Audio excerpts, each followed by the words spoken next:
Welcome to the Healthy Gut Podcast with Rebecca Coombs, the place where you can learn how to achieve a happy, healthy gut. Here's what's coming up on today's show. Welcome to episode 63 of the Healthy Gut Podcast, and today we're joined by Dr. Stephen Sandberg Lewis. Before I get into today's show, I wanted to talk to you about the current round of the SIBO coaching program. We dive deeply into topics that will help you with your recovery from SIBO.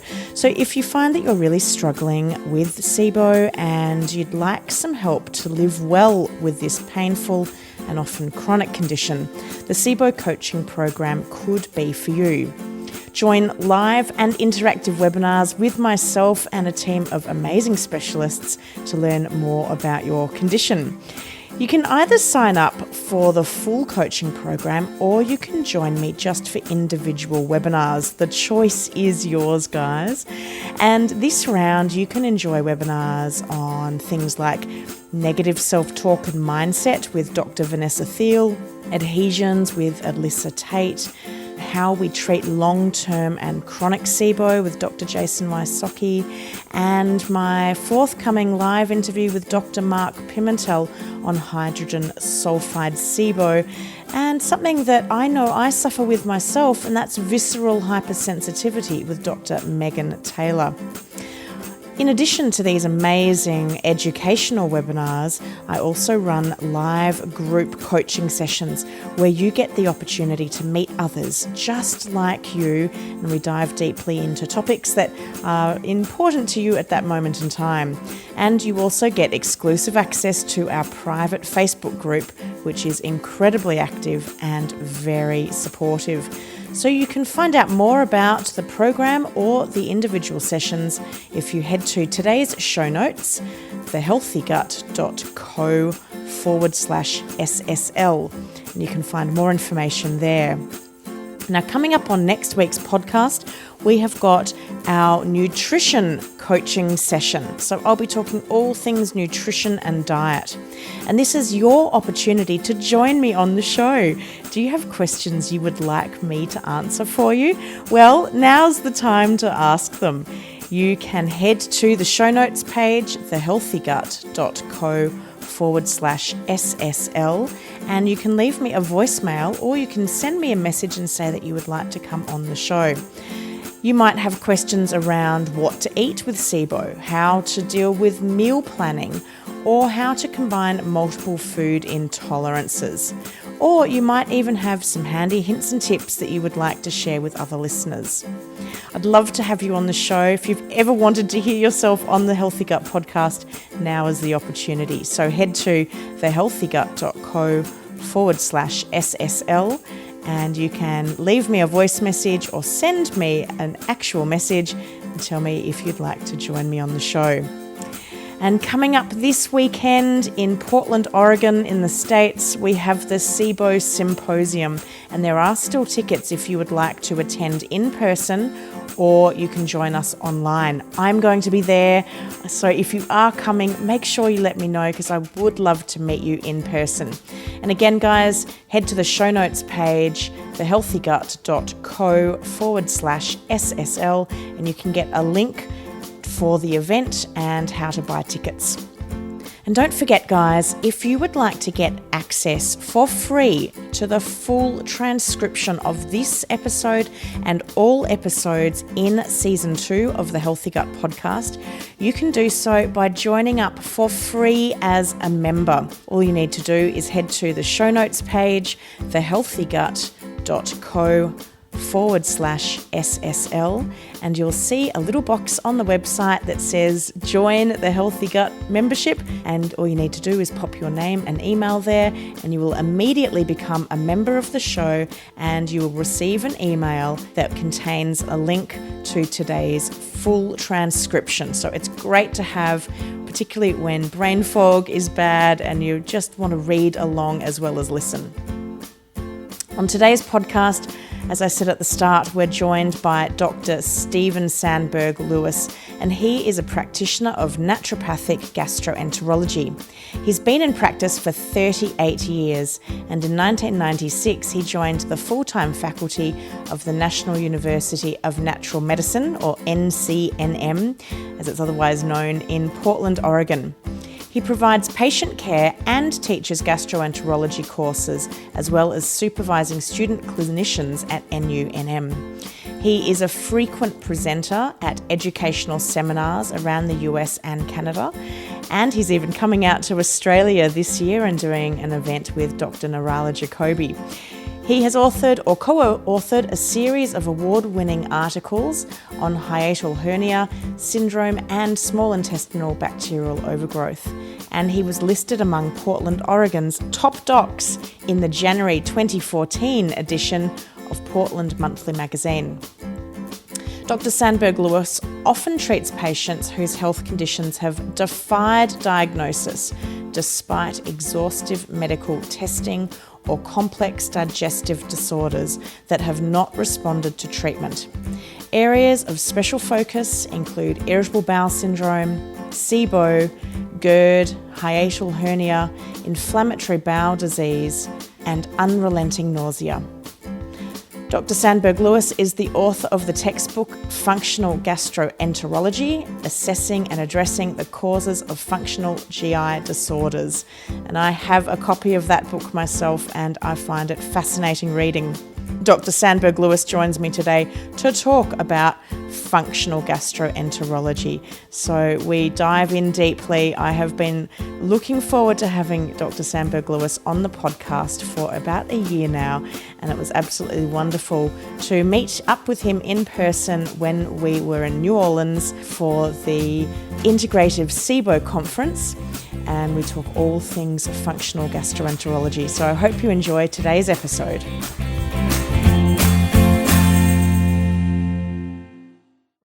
Welcome to the Healthy Gut Podcast, Dr. Stephen Sandberg Lewis. It's wonderful to have you on the show today.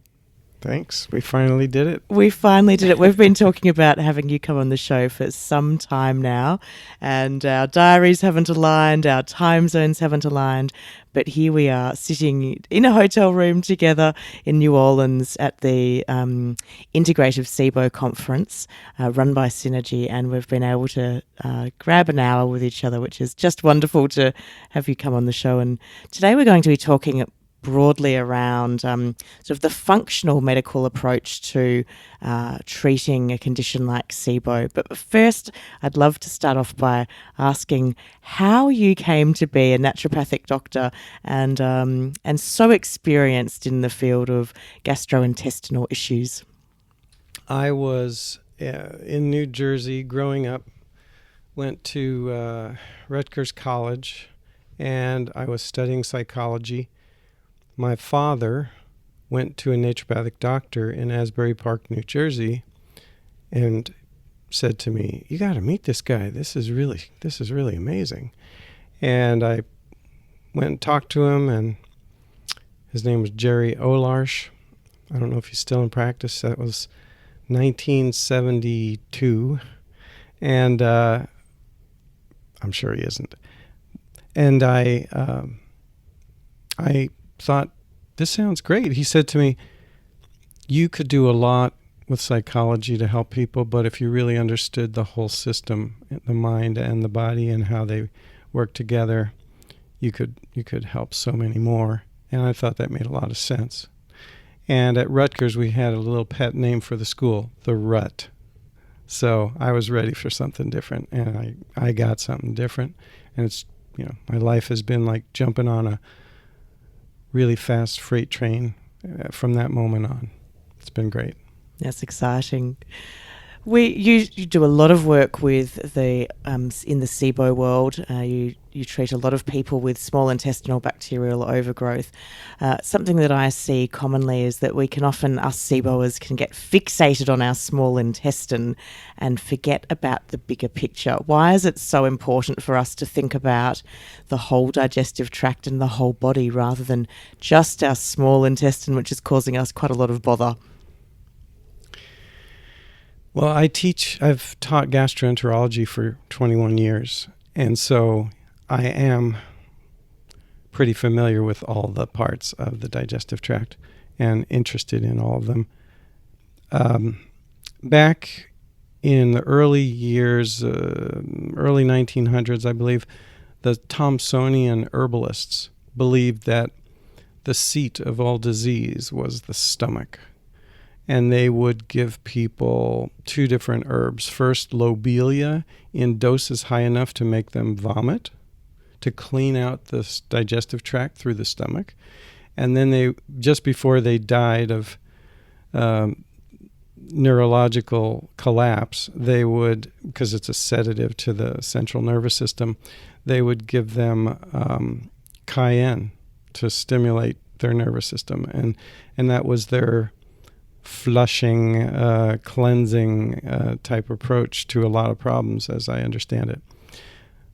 Later on, when 1920s, 1930s, 40s, 50s, they jumped to the other end of the digestive tract and said, death begins in the colon. That's what I heard all the time when I was in school. And colonic therapy, washing out the colon, doing cleansing diets with bentonite clay and psyllium seed were really popular. It seemed to me, after coming from those two ends, those extremes, that if there was something 18 to 20 feet long, that was where all the absorption took place, almost all the absorption of nutrients, and where bile lived and then left before it went to the large intestine, and pancreatic secretions existed and acid came in. And the whole immune system, pretty much for the whole body, existed there. I thought, there's got to be something really important going on there. So that's when I started looking into small intestine and its microbiota and the overgrowth of its microbiota. So given that our small intestine is so important in our digestive process, what are some of the things that we should be considering, particularly if we are new to our SIBO diagnosis, or even if we have been dealing with this condition for a while and it's really not going anywhere? It's not going anywhere, meaning treatment isn't helping. Yes. Well, of course, there's two kinds of ways that treatment isn't helping, at least two. One would be, my test isn't normalizing. That's always interesting, and interesting for doctors to try to figure out. And the other one is, I'm not getting better with my symptoms. And those are two independent and important pieces. They both have to happen. Actually, the test doesn't have to get better. That's not important.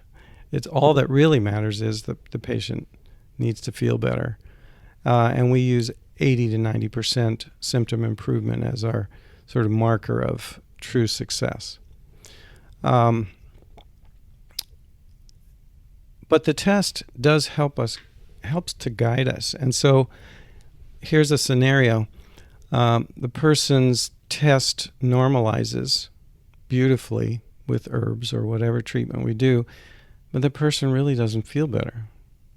Well, I get a lot of those because that means there's something else going on. We can't just pin it all on one thing. And often in medicine, it's not that simple. It's not always one cause. Some other doctor would have figured it out if there was one cause. So if the test is normalized, we repeat the test because the person really doesn't feel much better, or maybe they're only 20 or 30% better. The next step is to figure out what else might be going on. So, for instance, if we've talked about, probably in your podcast, you've talked about some of these things, but if the upper gate of the small intestine isn't functioning properly, some portion of it,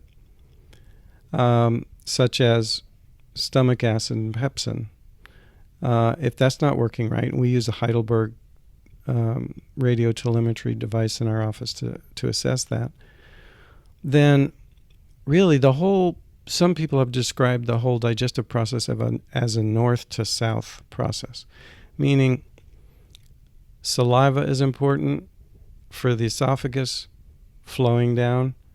Acid is important for the stomach and flowing down into the small intestine, which then triggers pancreatic secretions and bile output to some degree, and bicarbonate output from the pancreas besides the enzymes. And that really moves the digestive process on so that people tolerate their food.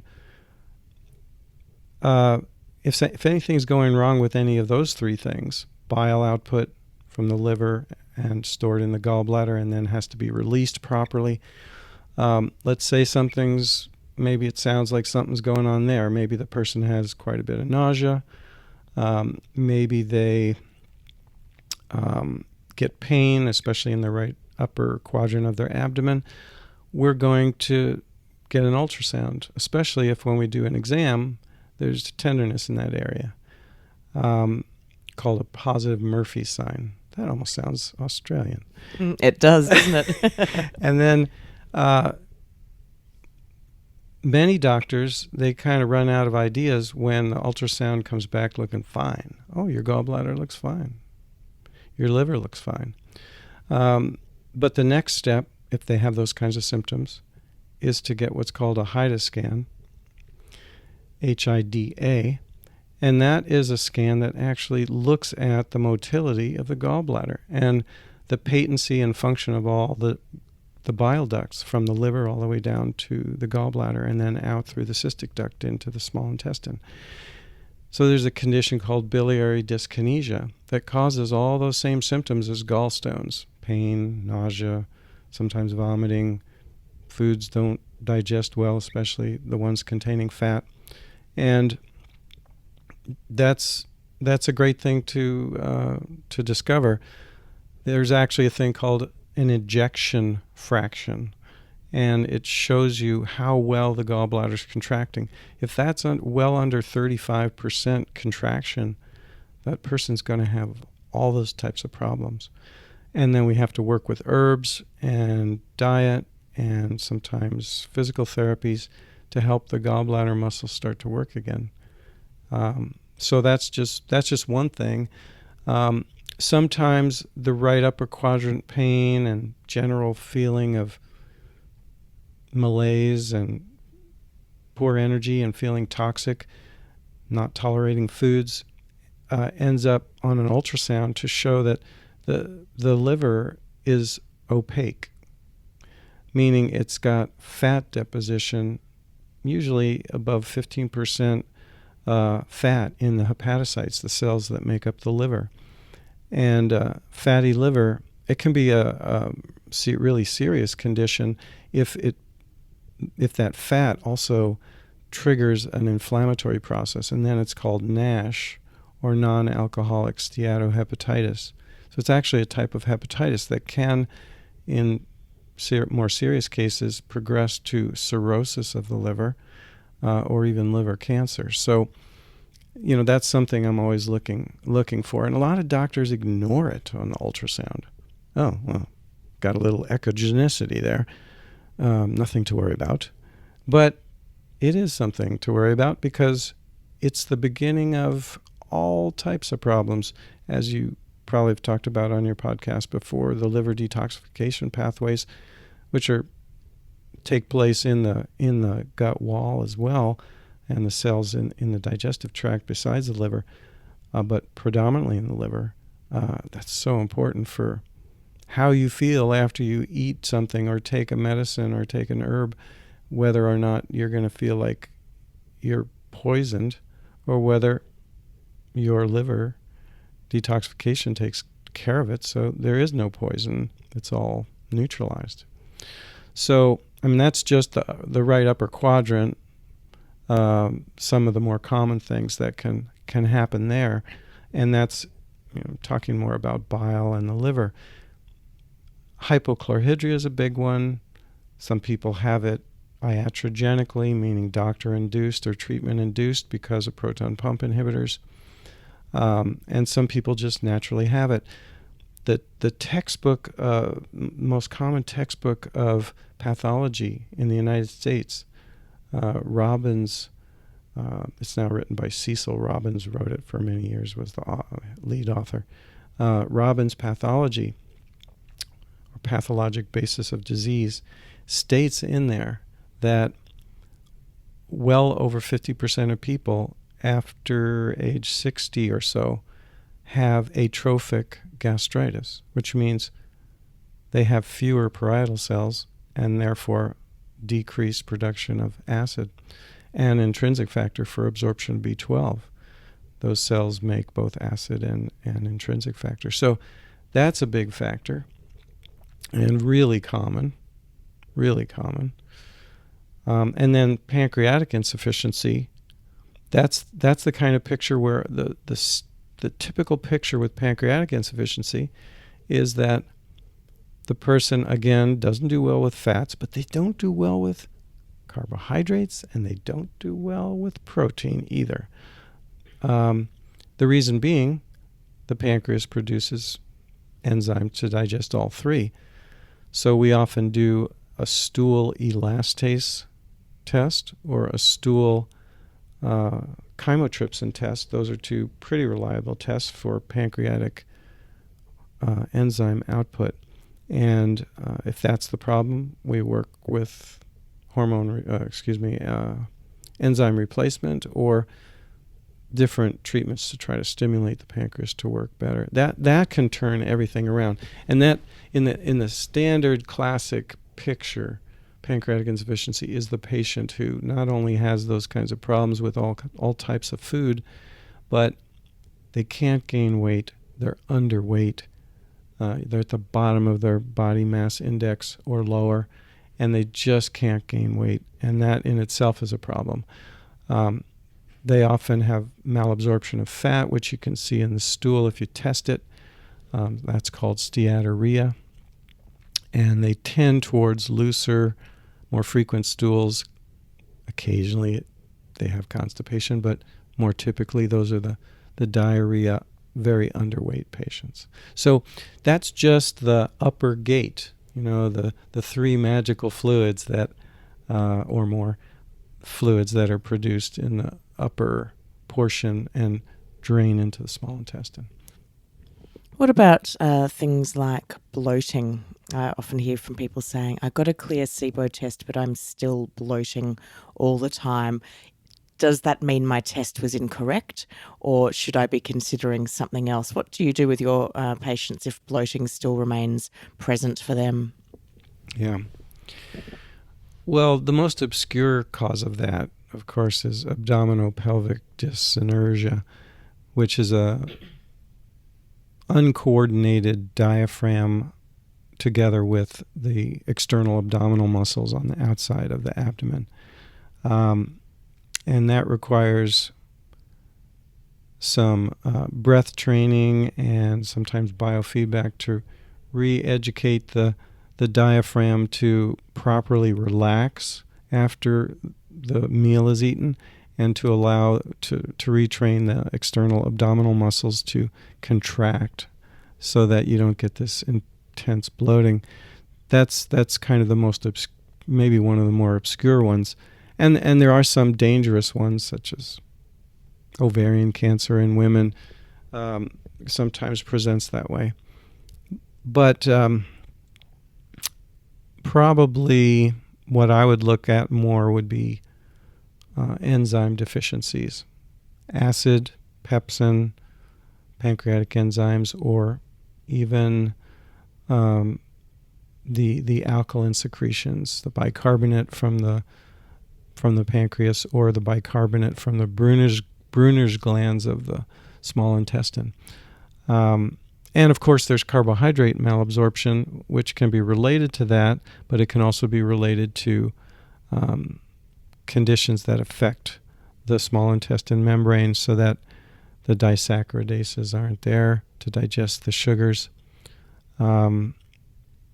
or some other mechanism where there is an inability of the nutrients to move through, such as a thickening like in scleroderma or Crohn's disease. Certainly, you got to consider Crohn's disease whenever something looks like it's happening in the small bowel, especially if pain is a major symptom. Sometimes abdominal pain is the only symptom, but there can also be bloating. There can also be every symptom of SIBO, because you can almost say Crohn's equals SIBO. We heard at the seminar yesterday that one doctor just doesn't even test their Crohn's patients for SIBO. They just treat them assuming they have it, because if you have thickening, especially thickening of the wall of the small intestine, which often happens in Crohn's, the motility is just not going to be normal. What about further down the digestive tract? Are there some things that we should be considering if we're not seeing our symptoms normalize?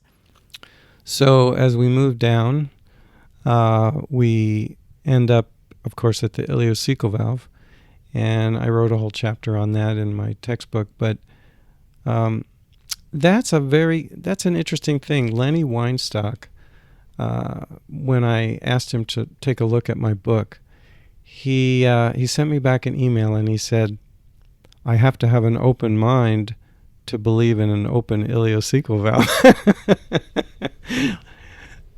And, it's not a standard thing that the standard gastroenterologists talk about. But actually, I asked Pimentel years ago, how often when you do a colonoscopy do you see a more patulous or weak and not fully closing ileocecal valve? And if I remember correctly, Alison Seebecker was there. I'd have to check with her. I think he said about 10% of the time. And certainly, sometimes the valve isn't even there. And if someone says, yeah, I had my ileocecal valve removed surgically, right away I think, oh, they probably had Crohn's, because that's the more common place for things to get thickened and have an obstruction and just have to remove that section. But the ileocecal valve does sometimes lose tone and become more patulous, and that's especially true in people with Ehlers-Danlos Syndrome because of their collagen being more floppy. People with Ehlers-Danlos, by the way, if your doctor doesn't screen you for Ehlers-Danlos with a Beighton score, do it yourself.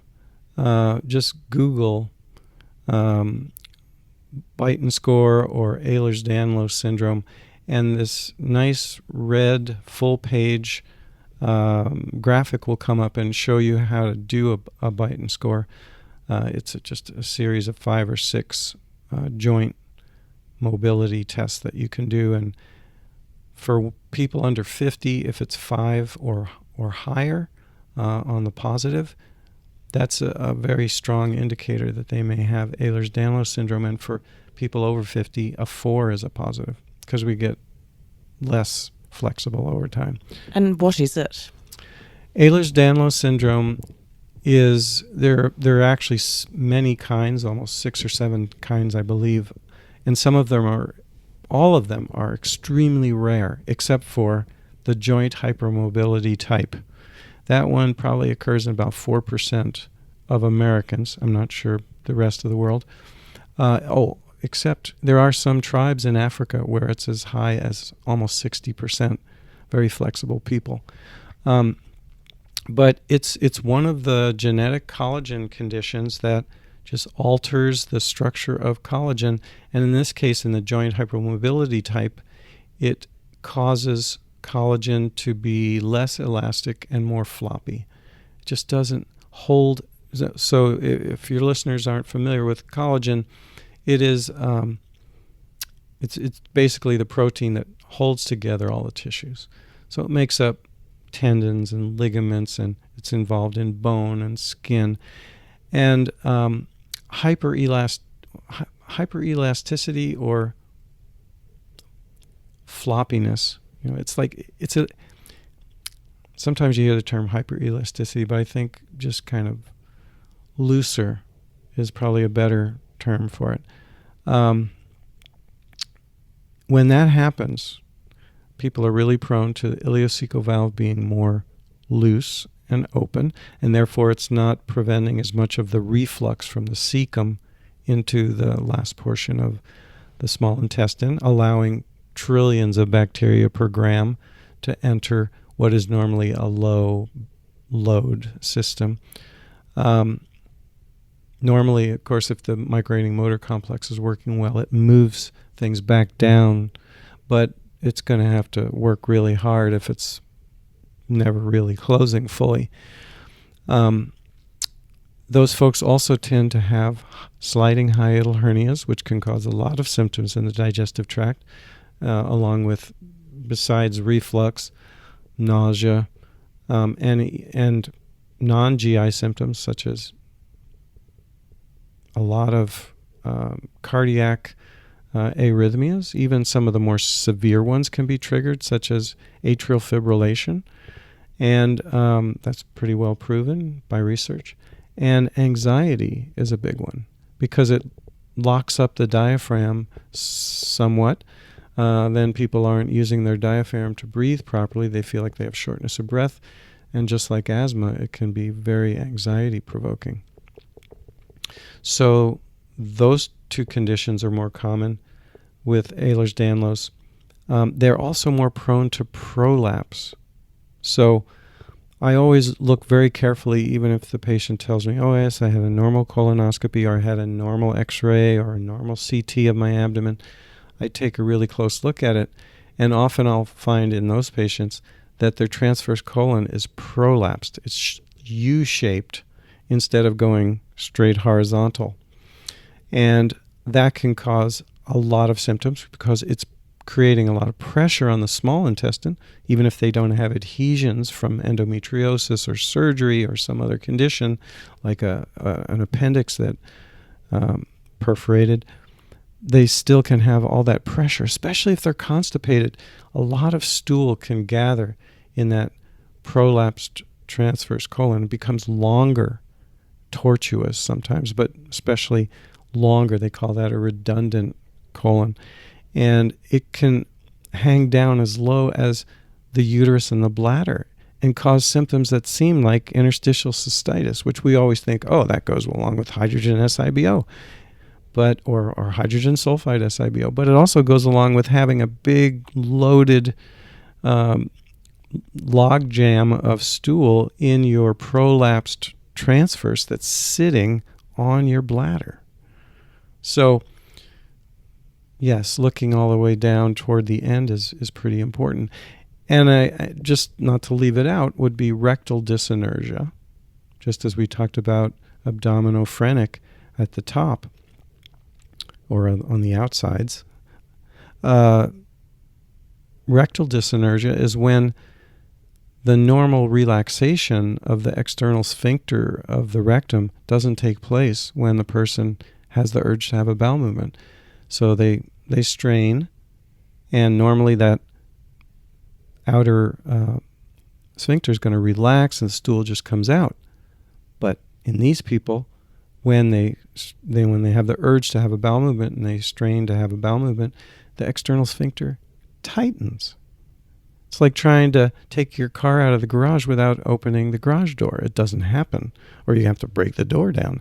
So those people also need physical therapy, biofeedback to retrain those muscles so that they coordinate properly. Because it's a really coordinated dance, this whole peristaltic wave that moves things through, and then the valve transiently opens, and then it closes again as the food and bacteria move through all the different sections of the digestive tract. One question I'm sure my listeners will have is, if they've had their ileocecal valve removed or damaged, does that automatically mean they will end up with SIBO?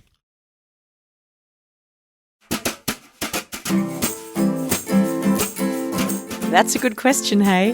I've got loads more just like this coming up after this break. We'll be back in a moment.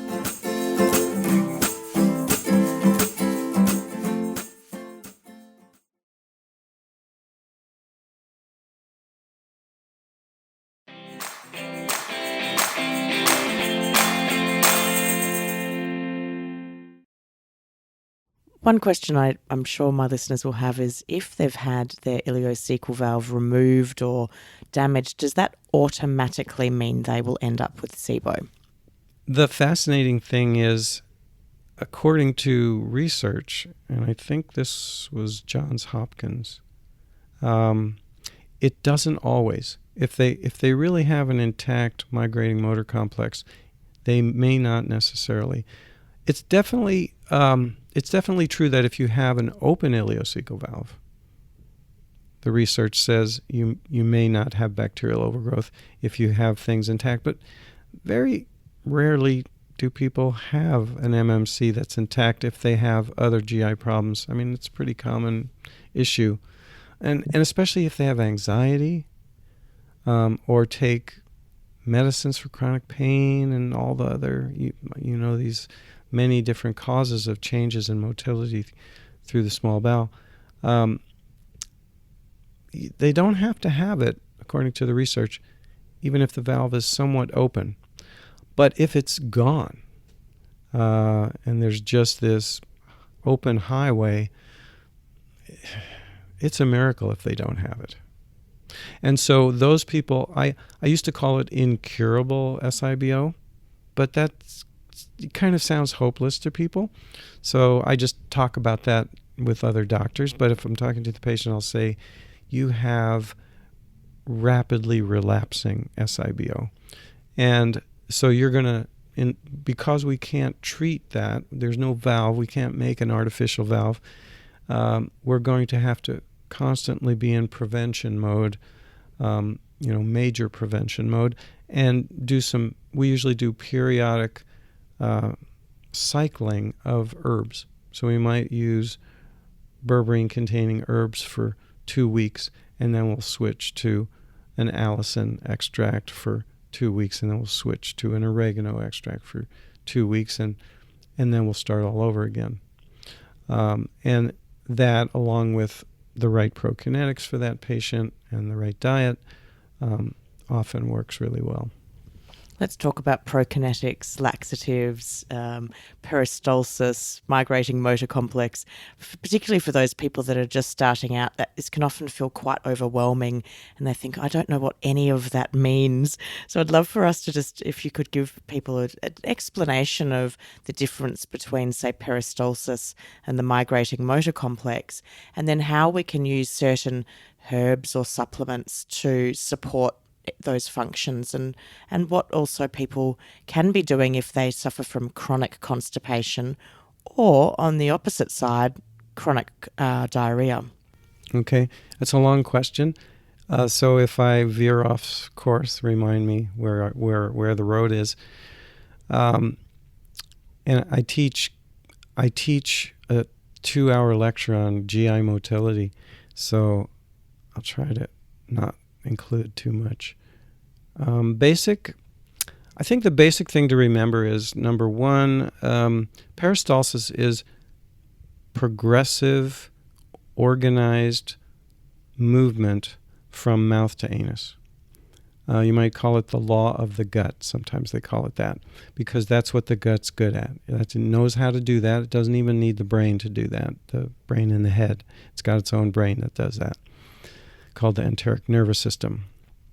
And so there's this very coordinated dance that takes place, starting with swallowing. You can write a whole book on swallowing. It's very complicated. In fact, the most difficult thing to swallow, I always ask that question, and people usually say peanut butter or something like that, and it's a great answer.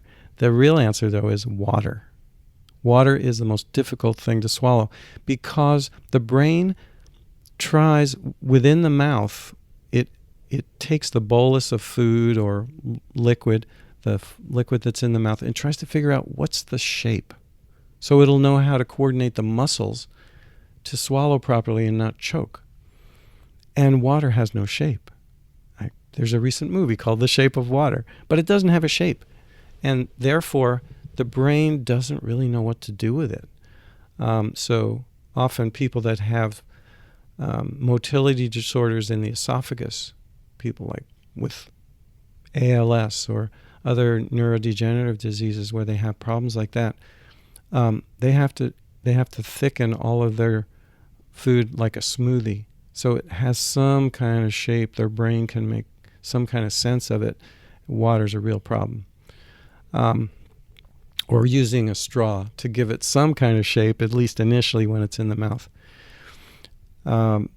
So after swallowing takes place, the upper esophageal sphincter transiently opens as the peristalsis is moving the food or liquid down.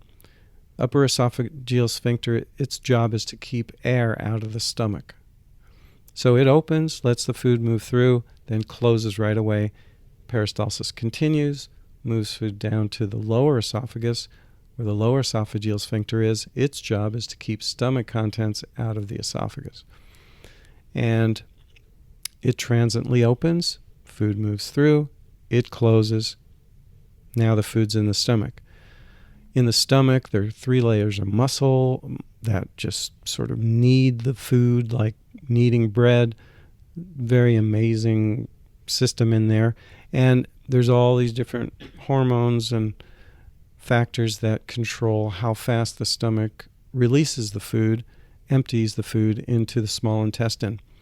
By 4 hours, about 91% of the food should already be out of the stomach.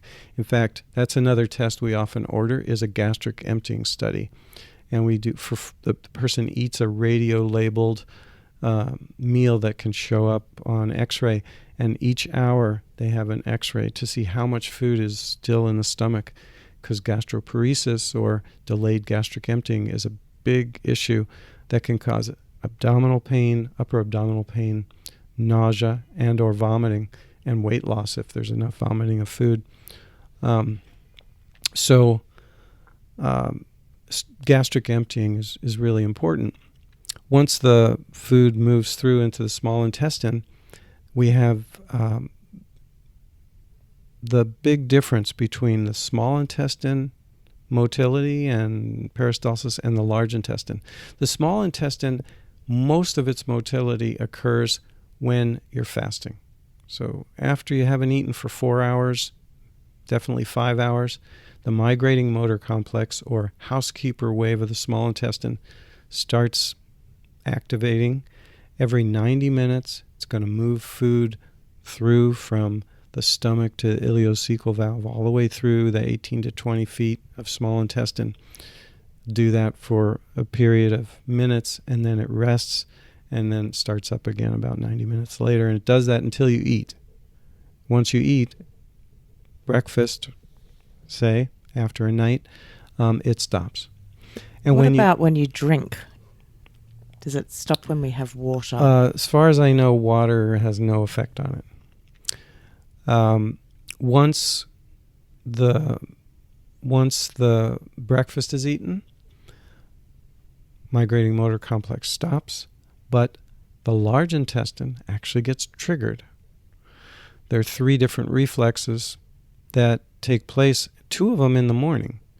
So when you eat or drink, a full glass of water in the morning, it distends the stomach, and that triggers what's called the gastrocolic reflex, which means gastro, stomach, colic, colon. Triggers the colon to start to move. Those are called mass movements instead of migrating motor complex. And that's what moves food usually from the transverse colon and beyond, and brings it down into the rectum, and then the person gets a sense that they need to have a bowel movement, and they have a bowel movement. So it's important to understand that eating and distending the stomach is the trigger for bowel movements, whereas fasting is the trigger for small intestine motility. And that's why Pimentel and others talk about food timing, spacing your meals out, ideally, if it works for the person, 5 hours apart. So there's time for an hour of migrating motor complex in between meals. And then, of course, the major part of it at night, if people don't get up and eat during the night, which some people I hear do. So big differences. The other morning reflex is called the orthocolic reflex. It means when you get up and move and change position and stretch, that also triggers the colon to start to move. So I like to have people put the two of them together, especially if they have any problem with constipation. I say, drink 1 to 2 glasses of water when you first get up, because you'll have the orthocolic as you're stretching and starting to move around, and then the gastrocolic by distending your stomach. How interesting. I haven't heard of that before. How important is it to fast? I know that many people can get quite fixated on fasting between meals, and those that are underweight already can often feel that speeds up their weight loss, but they're scared to eat because they've heard they need to be supporting their migrating motor complex. What should we be focusing on? Fasting and supporting the MMC, or should we be worrying more about trying to keep some weight on our frame if we're underweight? Yeah. So I'm really careful we weigh people, we figure out their body mass index, and if they're low and if they have trouble gaining weight, we really try to put it in writing and say it a few times. Don't do every single thing you read on the internet. You'll kill yourself. There are too many ideas out there. Do what I'm telling you. You're coming to me, you're paying me a lot of money. Do what I'm telling you. I'm not saying don't do research. That's fine if you want to, but check it through me. Because for you, you're not going to get enough calories if you only eat every 5 hours. And there's not enough hours in a day, and we don't want you to eat during the night. It's probably more important to get that good, 10 to 12 hours at night when you're not eating. And don't worry about it the rest of the time. That's also true for people that have really shifting blood sugar levels and need to eat more frequently. So this is not a religion. This is health. And it's a different path for each person. You can't just decide there are laws and then you have to strictly follow them no matter what. And I think that can be one of the dangers of going onto some of these big online Facebook groups where people are saying, you must fast. I was told I had to fast, therefore everyone must fast. No, it's really important that we have an individualized plan, that we're working with a practitioner that's experienced, and that they are helping to guide us because of their experience with this condition, and they've got the medical training to guide us on what we need as an individual, not what this kind of general approach may be, that it may work for some people. In terms of prokinetics and laxatives, there is some confusion with some people around, well, what are they? Is there a difference to them? Can we quickly touch on prokinetics, laxatives, and why and when we might consider using them? I would say I use a prokinetic of some sort with every patient in the prevention phase if we're treating SIBO. And there's so many to choose from. It's wonderful because you can really personalize it.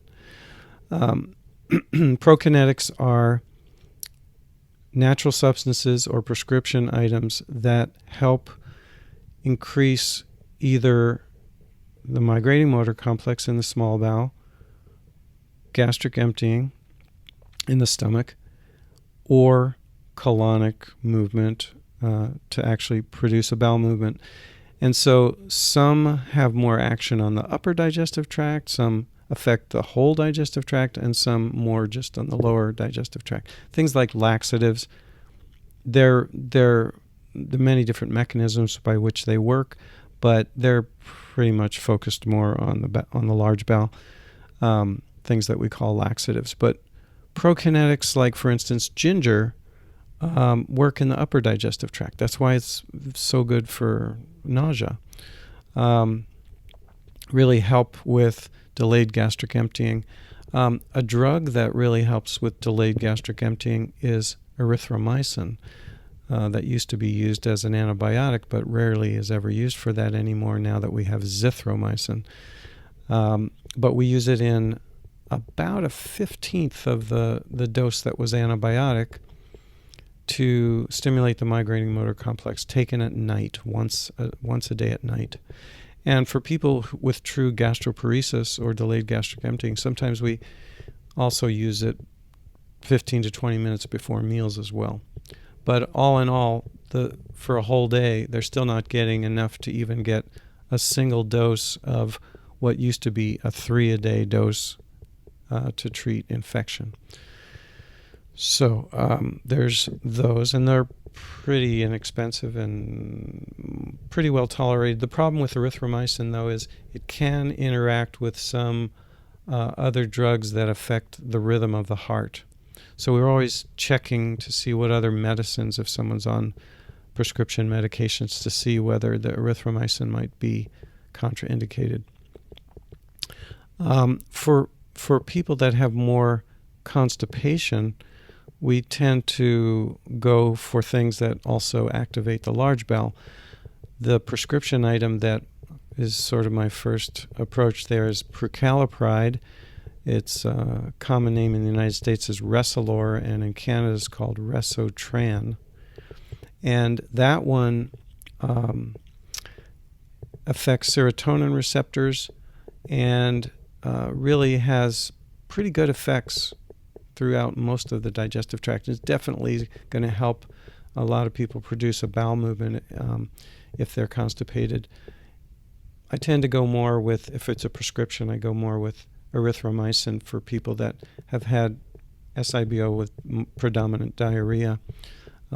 Or I'll use a different herbal, such as Iberogast, or I'll use, there's a new product that's ginger plus artichoke.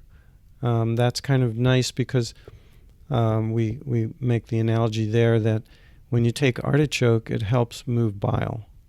So if you can move bile and secrete bile more efficiently in the small intestine, that has a laxative effect. It actually helps move things through. So it's sort of like taking the garbage off of your driveway before you open the door and take your car out.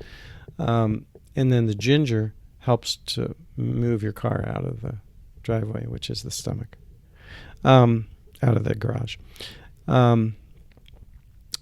So Iberogast is a German formula that's a liquid that has 10 or more herbs.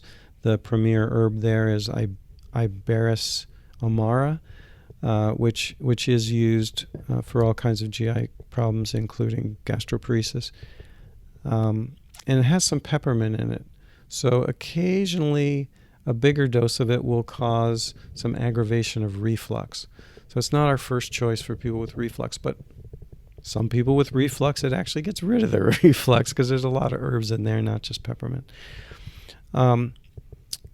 We also sometimes use D-limonene, which is extract of orange peel. And as I understand it, that's been used, grapefruit peel and orange peel have been used in Chinese medicine for thousands of years, and that's one of their functions is as a prokinetic to move things through the digestive tract.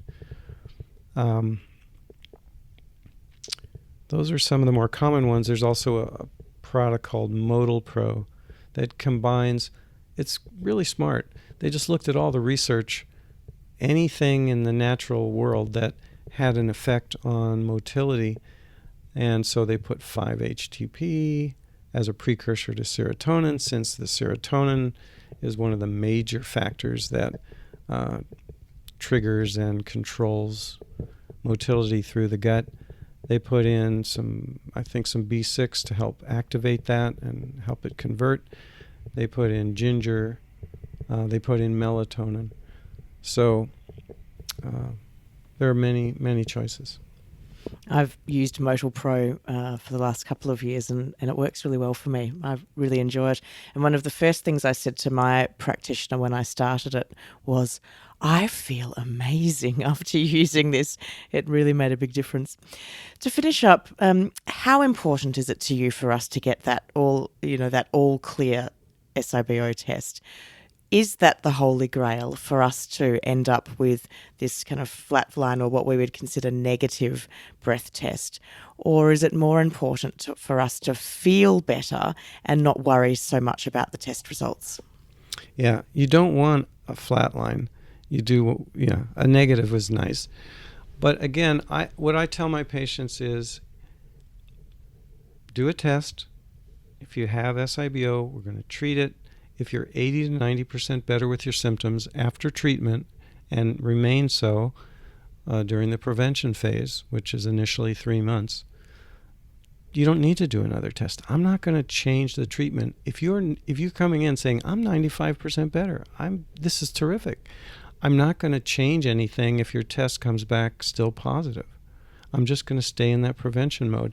That's what it's about, is people not having symptoms and feeling good and digesting their food and living their lives. It's not about the test is normal. I do repeat tests, and we have a breath tracker in our office for that purpose.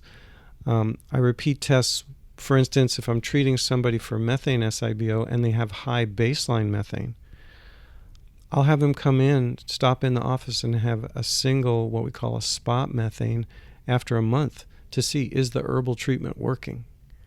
What is their baseline now? If their baseline was 60 before and now it's 40, I figure, we're on the right track. Let's do another month of this and we'll check it again. If instead it's still 80, then I'm going to change the treatment. So that's very helpful. It's also, that's only one kind of SIBO, the high baseline methane. But again, if someone doesn't feel 80 to 90% better, it's very helpful to do another test so that we can see what happened. Did their methane go down and that released a lot of hydrogen and now we need to focus more on the hydrogen? Did the levels not come down at all? Did they come down dramatically but the person is still not that much better? That tells me to look for another cause. So repeat test is very useful, but not when somebody is 80 to 90% better. I have a coaching client who sees one of your lovely colleagues, Dr. Jason Wysocki, and her test results really haven't done a lot, but her physical health and her mental health has improved dramatically, and she feels like a brand new woman, even though if all she went off was her SIBO test results, and she would think, gosh, I've never improved, but she has improved. And I look at myself and my own health has improved dramatically over the last 3 years, yet I have now experienced a relapse with SIBO, technically, according to my test results, but I feel so much better than I ever did because of all of the other elements of things that I do around my health, my nutrition, my life, my mindset, my movement than I was doing before. So I use the test result now as an interesting indicator, but I no longer worry about what the test results are saying because I go off how I feel. And I think an important point that we've talked about today is if you're not feeling better, to keep looking. How do people, if people feel their current practitioner is not perhaps equipped or skilled or interested in helping them to continue looking forward, what's your advice on how to keep going for a patient that might be feeling a bit overwhelmed with that journey of continued exploration? If their doctor doesn't know where to go?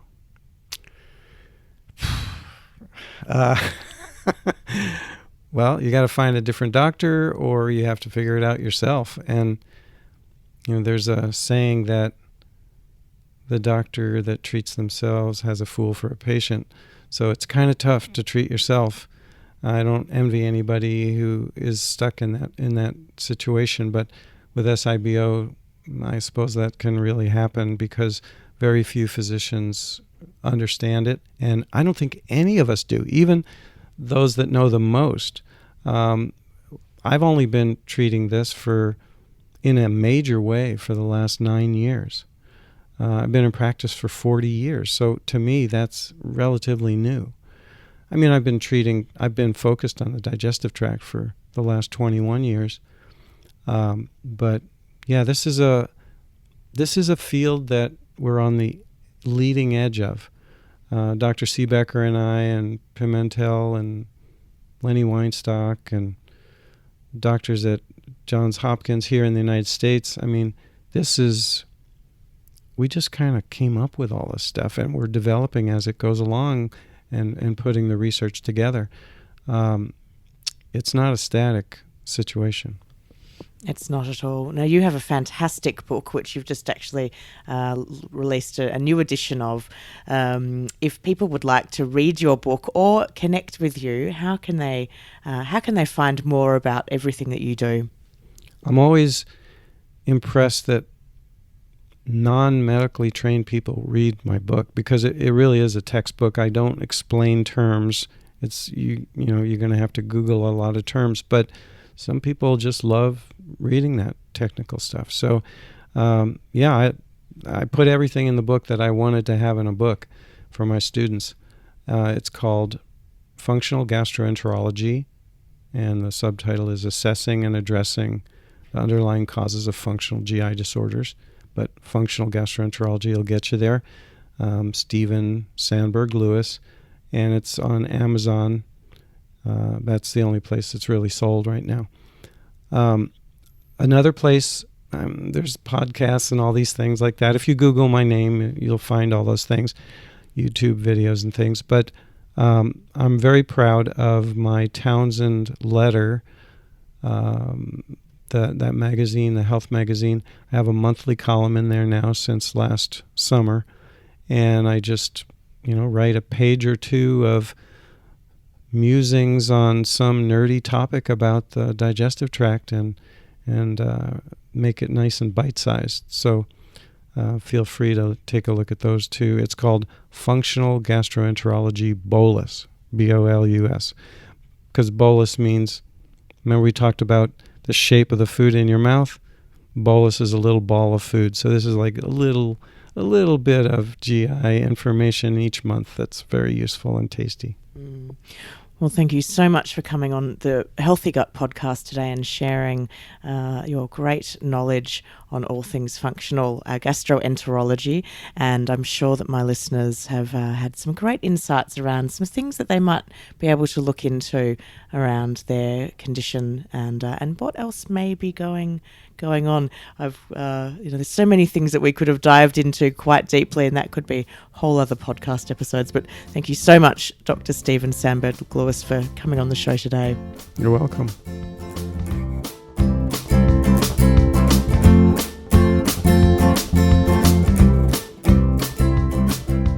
That was Dr. Stephen Sandberg Lewis. I hope you enjoyed today's episode.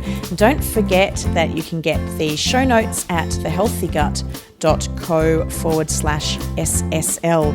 And if you would like to get the free transcription from today's show, all you need to do is sign up as a member of the Healthy Gut podcast. It's absolutely free to sign up, and you can do it when you head to the show notes page. Absolutely love hearing your feedback, guys. Leave a rating and review on iTunes or the app you use to listen to this episode. And it really does help others know that this is the right podcast for them when it comes to learning more about SIBO.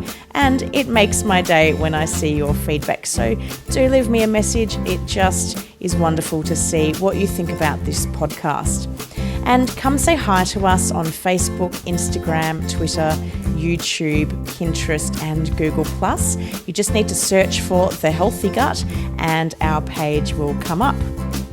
Coming up on next week's show is my nutrition coaching call, and this is your opportunity to call in and have your questions featured on the podcast. So head to the show notes page, guys, thehealthygut.co/SSL, and you'll see a box there on the page that says leave a voice message for The Healthy Gut, and you can record a voice message for me and have a nutrition or food or meal planning or anything like that question that you would like me to then answer for you on next week's show. You've been listening to the Healthy Gut podcast with your host, Rebecca Coombs. To learn more about The Healthy Gut or our podcast, head to thehealthygut.co/podcast. We would like to thank Red Lemon Productions for the production and original music score of this podcast. To find out more about their services, head to redlemonproductions.com. The Healthy Gut podcast is a production of The Healthy Gut. Thanks for listening.